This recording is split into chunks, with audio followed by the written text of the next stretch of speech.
நீங்கள் இப்போ தான் காலேஜ் முடிச்சுட்டு லைஃப்பில் அடுத்து வேலைக்கு போகட்டும் உங்களோட கேரியர் பிகினிங் ஸ்டேஜில் இருக்கீங்கன்னா நான் இந்த வீடியோவில் லிஸ்ட் பண்ணியிருக்கிற அந்த 5 மிஸ்டேக்ஸை மட்டும் நீங்கள் அவாய்ட் பண்ணிக்கோங்க. உங்களோட 20s நீங்கள் இந்த மிஸ்டேக்ஸ்லாம் பண்ணிக்கிட்டு இருந்தீங்கன்னா உங்களோட 30s நீங்கள் வந்து ரிக்ரெட் பண்ணுவீங்க. ஸோ வீடியோ கடைசி வரைக்கும் பாருங்கள் அண்ட் ரொம்ப டைம் வேஸ்ட் பண்ணாமல் let's jump into the video. நான் ஃபஸ்ட்டு மிஸ்டேக்காக என்ன அட்ரஸ் பண்ணுறேன்னா, நம்ம யாருக்கும் டைம் அவேர்னஸ்ங்கிறது ஒன்றுமே கிடையாது. நம்மளோட 20ஸ்ல நம்மளுக்கு நிறைய டைம் இருக்குன்னு நினச்சிக்கிட்டு இருப்போம் அண்ட் அதனால் நிறைய ப்ரோக்ராஸ்டினேட் பண்ணிகிட்டு இருப்போம். 20 வயசுலேருந்து 30 வயசுக்குள்ளே இருக்க இந்த டைம்ங்கிறது எல்லாருக்குமே ஒரு ப்ரைம் டைம். இந்த டைமில் தான் நம்மளுக்கு எனர்ஜி அதிகமாக இருக்கும் அண்ட் நம்மளால் எவ்வளோ ஃபெயிலியர்ஸ்னாலும் தாங்கக்கூடிய ஒரு கேப்பபிலிட்டி இருக்கும். ஸோ இந்த டைமை நம்ம மோஸ்ட்லி வந்து அன்வான்ட் திங்க்னு ஸ்பெண்ட் பண்ணக்கூடாது. அது டைம் அவேர்னஸ் எல்லாருக்குமே இருக்கணும். எக்ஸாம்பிளுக்கு யோசிச்சு பாருங்கள், 2025 எனக்கு இப்போ தான் ஸ்டார்ட் ஆன மாதிரி இருந்துச்சு. அப்படி 2026 ஜனவரி வந்துட்டு டைம் நம்ம நினைக்கிறத விட ரொம்ப வேகமாக போய்கிட்டு இருக்கு. நீங்கள் கண்ணை மூடி திறக்கக்குள்ளே உங்களோட 20லேருந்து 25 வயசுக்கு நீங்கள் போயிடுவீங்க. Unwanted thing like Instagram, Facebook, YouTube, social media இதில் வந்து உங்களோட டைமை அதிகமாக ஸ்பெண்ட் பண்ணாதீங்க. இந்த டைம் பற்றின அவேர்னஸ் எனக்கு முன்னாடியே தெரிஞ்சிருந்ததுன்னா மேபி இதை விட இன்னும் நல்ல ஒரு பெட்டர் பொசிஷனில் இருந்திருப்பேன். பட் நான் லேட்டாக தான் ரியலைஸ் பண்ணேன். So we have very limited time. So டைமை வேஸ்ட் பண்ணாதீங்க.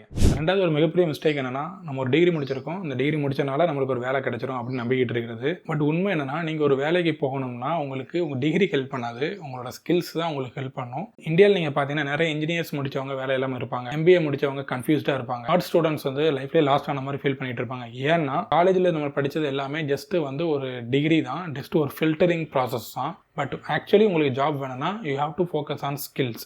அது என்னடா யாரை கேட்டாலும் ஸ்கில்லுன்னு சொல்கிறீங்க, அப்படின்னா என்னடா நான் சொல்கிறேன். பொதுவாக ஒரு ஸ்கில்ஸை நம்ம வந்து 2 டைப்பாக பிரிப்போம். ஒன்று வந்து ஹார்ட் ஸ்கில் அண்ட் ஒன்று வந்து சாஃப்ட் ஸ்கில். ஹார்ட் ஸ்கில்னா என்னன்னா, அது ஒரு டெக்னிக்கல் ஸ்கில். ஃபார் எக்ஸாம்பிள், நீங்கள் ஒரு சாஃப்ட்வேர் டெவலப் பண்ணுறீங்கன்னா உங்களுக்கு ஒரு கோடிங் தெரிஞ்சிருக்கணும், ரைட்? அது வந்து ஒரு ஹார்ட் ஸ்கில். நீங்கள் எந்த இண்டஸ்ட்ரியில் ஒர்க் பண்ணாலும் உங்களுக்குன்னு ஒரு டெக்னிக்கல் ஸ்கில் இருக்கும். அந்த டெக்னிக்கல் ஸ்கில் தான் நம்ம வந்து ஹார்ட் ஸ்கில்னு சொல்கிறோம். ஸோ இந்த ஹார்ட் ஸ்கில்லை நீங்கள் டெவலப் பண்ணணும். இன்னொரு டைப் ஆஃப் ஸ்கில் வந்து சாஃப்ட் ஸ்கில். உங்களோட பிஹேவியர், உங்களோட கம்யூனிகேஷன், உங்களோட மைண்ட் செட், இது எல்லாமே சேர்ந்தது தான் சாஃப்ட் ஸ்கில். ஹார்ட் ஸ்கில்லை நீங்கள் டெவலப் பண்ணுற மாதிரி சாஃப்ட் ஸ்கில்லையும் நீங்கள் டெவலப் பண்ணணும். நார்மலாக ஒரு இன்டர்வியூ ப்ராசஸில் ஜஸ்ட் உங்களோட டெக்னிக்கல் ஸ்கில்லை மட்டும் அவங்க பார்க்க மாட்டாங்க, அவங்களோட சாஃப்ட் ஸ்கில்லையும் அவங்க வந்து செக் பண்ணி பார்ப்பாங்க. ஒரு ஸ்டாண்டர்டான ஜாபுக்கு நீங்கள் போகணும்னா இந்த மாதிரி ஸ்கில்ஸ்லாம் நம்ம வந்து டெவலப் பண்ணிக்கணும். அண்ட் இதெல்லாம் வந்து ரொம்ப கஷ்டம்லாம் கிடையாது. நீங்கள் வந்து அதுக்குன்னு டைம் ஒதுக்கி நீங்கள் வந்து அதுக்கு நீங்கள் ப்ரிப்பேர் பண்ணிங்கன்னா டெஃபினெட்லி நீங்கள் அதில் வந்து இம்ப்ரூவ் ஆகலாம் அண்ட் உங்களுக்கு ஒரு நல்ல ஜாப் கிடைக்கும். ஜஸ்ட் டிகிரியை மட்டும் நம்பி இருக்காங்க, உங்களுக்கான ஸ்கில்ஸை டெவலப் பண்ணிக்கோங்க. மூணாவது நான் அட்ரஸ் பண்ண விரும்புகிற மிஸ்டேக் என்னன்னா, கம்ஃபர்ட் ஜோன். எனக்கு தெரிஞ்ச நிறைய பேர் அவங்களோட கம்ஃபர்ட் ஜோன்லேயே ஸ்டக் ஆகியிருக்காங்க. நீங்களே ரொம்ப நாள் ஒரு ஆக்ஷன் எடுக்கலாம் நினச்சிட்டு இருப்பீங்க. பட் வந்து உங்களோட கம்ஃபர்ட் ஜோனால அப்புறம் பண்ணிக்கலாம், ஜாலியாக தானே இருக்கும், இப்போ இருக்கிற வரைக்கும் இப்படியே ஓட்டுவோம், எந்த ஒரு ரிஸ்க்குமே எடுக்காமல் லைஃப்பில் கம்ஃபர்ட்டாகவே இருந்துருவாங்க.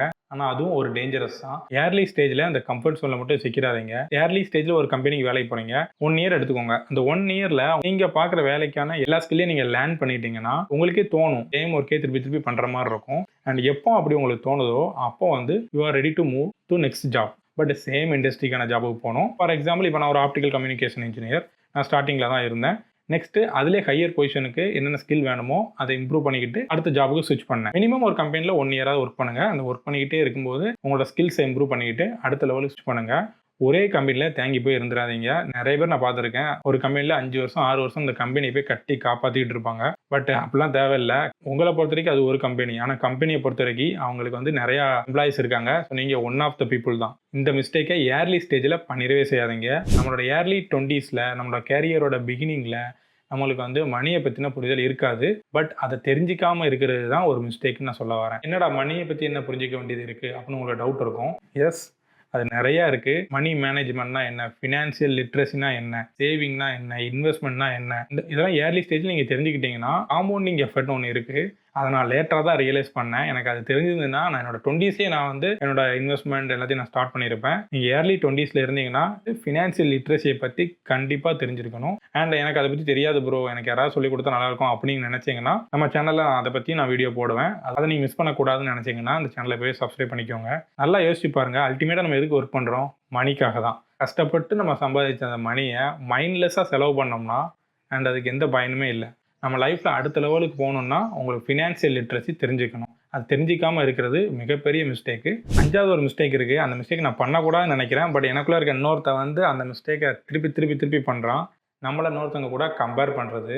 அவனுக்கு என்னடா, அவன் ஆல்ரெடி செட்டில் ஆகிட்டான், நீ அவனை பாரு அவன் ஃபாரின் போயிட்டான், நீ பாரு குட்டி சிட்டியிலே குதிரை ஓட்டிகிட்டு இருக்கேன், இன்ஸ்டாகிராமில் எல்லாரும் சக்ஸஸ்ஃபுல்லாக இருக்காங்க, நான் மட்டும் அப்படியே இருக்கேன் இப்படின்னு சொல்லிட்டு நமக்கு நாமே நம்ம வந்து கம்பேர் பண்ணி நம்மளை டவுன் பண்ணிக்கிறது தான் நான் 5வது மிஸ்டேக்கை நான் சொல்ல விரும்புகிறேன். ஸோ இந்த 5வது மிஸ்டேக், கம்பேரிசன் மிஸ்டேக்கை நம்ம வந்து பண்ணக்கூடாது. ஒருத்தன் ஒரு லைஃப்பில் வந்து முன்னாடி இருக்கான்னா அவன் ஆல்ரெடி அதுக்காண்டி எஃபர்ட் போட்டிருப்பான், அதனால தான் அவன் முன்னாடி இருக்கான். நம்ம லைஃப்பில் என்ன பண்ணணும் அப்படிங்கிறத நம்ம பார்க்கணும். அதுமாதிரி சோஷியல் மீடியாவில் நம்ம பார்க்குறது எல்லாமே அவங்க லைஃப்பில் உள்ள ஹைலைட். ஸோ நம்ம வந்து அடுத்தவங்களோட கம்பேர் பண்ணுறதை ஃபஸ்ட்டு ஸ்டாப் பண்ணணும். அண்ட் இந்த 5 மிஸ்டேக்ஸை நான் வந்து உங்களுக்கு அட்ரஸ் பண்ண விரும்பினேன். இந்த வீடியோ உங்களுக்கு கொஞ்சமாக யூஸ்ஃபுல்லாக இருந்ததுன்னா மறக்காமல் லைக் பண்ணிவிட்டு உங்கள் ஃப்ரெண்ட்ஸுக்கு ஷேர் பண்ணுங்கள். இதுபோல் பல வீடியோவுக்கு நீங்கள் வந்து மறக்காமல் சப்ஸ்கிரைப் பண்ணுங்கள். See you all in another good video. Bye.